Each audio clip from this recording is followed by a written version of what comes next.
একদিন আল্লাহর রসূল সাল্লাল্লাহু আলাইহি ওয়াসাল্লাম মসজিদে নববীতে তার সাহাবীদের নিয়ে বসেছিলেন। এমন সময় একজন গ্রাম্য বেদুইন লোক মরুভূমি থেকে মসজিদে প্রবেশ করল। হঠাৎ সবার অবাক করে দিয়ে লোকটি মসজিদের এক কোণে গিয়ে প্রস্রাব করতে শুরু করল। এটি দেখে সাহাবীরা ভীষণ ক্ষুব্ধ হলেন। তারা লোকটিকে ধমক দিতে ও বাধা দিতে তেড়ে গেলেন, কিন্তু রহমতের নবী সাল্লাল্লাহু আলাইহি ওয়াসাল্লাম তাদের শান্ত করলেন এবং বললেন, তাকে বাধা দিও না, ওকে ওর কাজ শেষ করতে দাও। নবীজি সাল্লাল্লাহু আলাইহি ওয়াসাল্লাম বুঝতে পেরেছিলেন যে মাঝপথে থামিয়ে দিলে লোকটির শারীরিক ক্ষতি হতে পারে এবং নাপাকি আরও বেশি জায়গায় ছড়িয়ে পড়তে পারে। তাই তিনি ধৈর্য ধরলেন।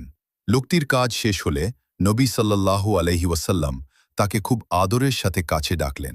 তিনি কোনো রাগ করলেন না বা বকা দিলেন না, বরং অত্যন্ত নম্রভাবে বোঝালেন, এই মসজিদগুলো প্রস্রাব বা ময়লা ফেলার জায়গা নয়। এগুলো তৈরি করা হয়েছে আল্লাহর জিকির, নামাজ এবং কুরআন তেলাওয়াতের জন্য। এরপর তিনি সাহাবীদের নির্দেশ দিলেন এক বালতি পানি এনে জায়গাটি পরিষ্কার করে দিতে।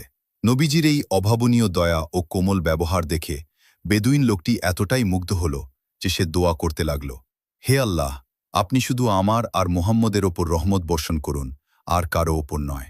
নবীজি সাল্লাল্লাহু আলাইহি ওয়াসাল্লাম মুচকি হেসে তাকে আবারও ভুল শুধরে দিয়ে বললেন, তুমি আল্লাহর বিশাল রহমতকে সংকীর্ণ করে ফেলেছে, অর্থাৎ আল্লাহর রহমত তো সবার জন্য।